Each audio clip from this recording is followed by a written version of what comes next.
Tamil Junior, November 1975. Get ready. 10 seconds. 5 seconds. Start. மாண்புமிகு மேலவை தலைவர் அவர்களே, முதல் துணை மதிப்பீட்டின் அடிப்படையில் மேலவையில் எதிர்க்கட்சி தலைவர் அவர்களும் மற்ற கட்சி தலைவர்களும் உறுப்பினர்களும் தங்களுடைய கருத்துக்களை விரிவாக எடுத்து கூறியிருக்கிறார்கள். பொதுவாக இன்று அதிகமாக பேசப்பட்ட விவகாரம் அண்மையில் அறிவிக்கப்பட்ட ஊதிய உயர்வுகளை பற்றியதாகும்.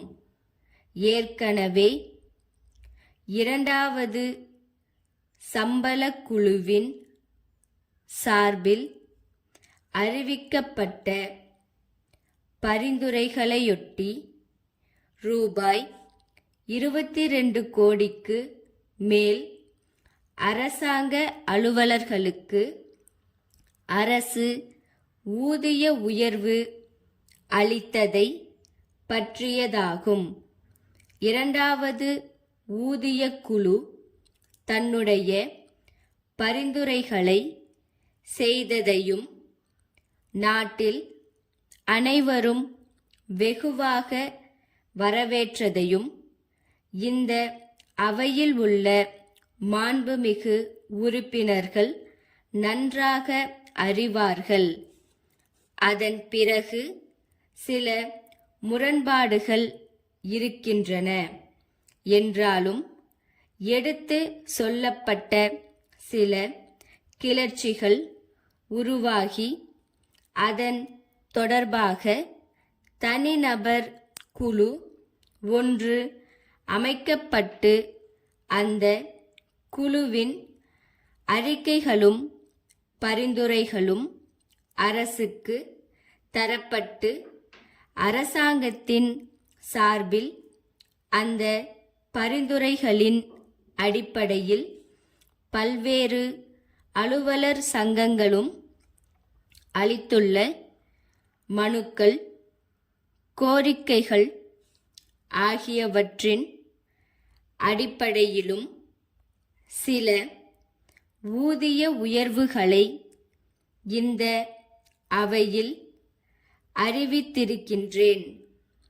இங்கே பேசிய உறுப்பினர்கள் எல்லாம் தனிநபர் குழு சரியாக இயங்கவில்லை என்ற கருத்தையும் இன்னொரு குழு அமைக்க வேண்டும் என்கிற கருத்தையும் வெளிப்படையாக இங்கே சொல்லிவிட்டார்கள்.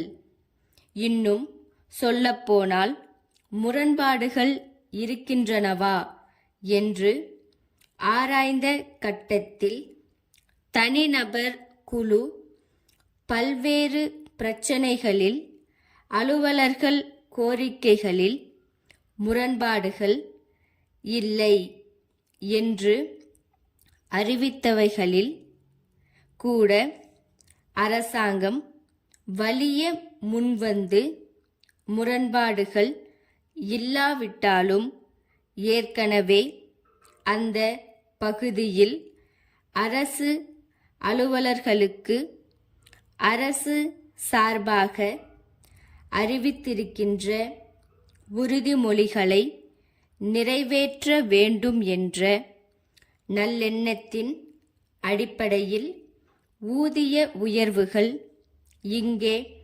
அறிவிக்கப்பட்டிருக்கின்றன. அதிலும் அதிருப்தி இருப்பதாக இங்கே பேசப்பட்டது. வேடிக்கை என்னவென்றால் பத்திரிகைகளில் அதிருப்தியை தாங்கி அறிக்கைகள் வருகின்றன.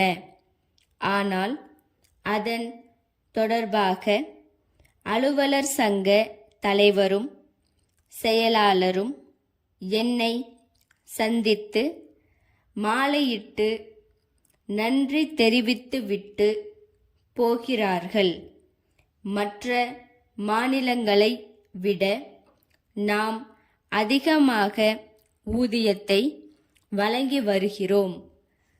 சென்னை தொழில் முன்னேற்ற நிறுவன அபிவிருத்தி அதிகாரியிடமிருந்து பொன்னேரி தொழில் வளர்ச்சி கூட்டுறவு சங்க செயலாளருக்கு எழுதிய கடிதம். அன்புடையீர், தங்கள் கடிதம் கிடைக்கப் பெற்றோம். தங்களுடைய கடிதத்தில் கோரியிருந்த விவரங்களும் தொழில் தொடங்க பெறுவதற்கான தகுதிகளும் வருமாறு: தொழிலில் பின்தங்கிய பகுதிகளில் எதிலேனும் தாங்கள் தொழில் தொடங்கும் நோக்கம் கொண்டிருப்பின் நிதி உதவியுடன் பல்வேறு சலுகைகளும் தங்களுக்கு கிடைக்கும். எந்த ஒரு தொழில் திட்டத்திற்கும் நிதி உதவி அளிப்பதற்கு முன்னர் அத்திட்டம் பற்றிய தொழில்நுட்ப வர்த்தக ரீதியான சாத்தியக்கூறுகள் பற்றி எங்களால் மதிப்பீடு செய்யப்படும். அத்திட்டத்தின் மூலம் கிடைக்கக்கூடிய வேலை வாய்ப்புகள், துணை தொழில் சாத்தியக்கூறுகள் ஆகியவைகளும் கவனத்தில் கொள்ளப்படுகிறது. கடன்கள் திருப்பிக் கொடுக்கும் வரை தொழில் நிலையத்தை ஆய்வு செய்ய எங்களுக்கு உரிமை உண்டு. தங்கள் நம்பிக்கையுள்ள ஸ்டாப்.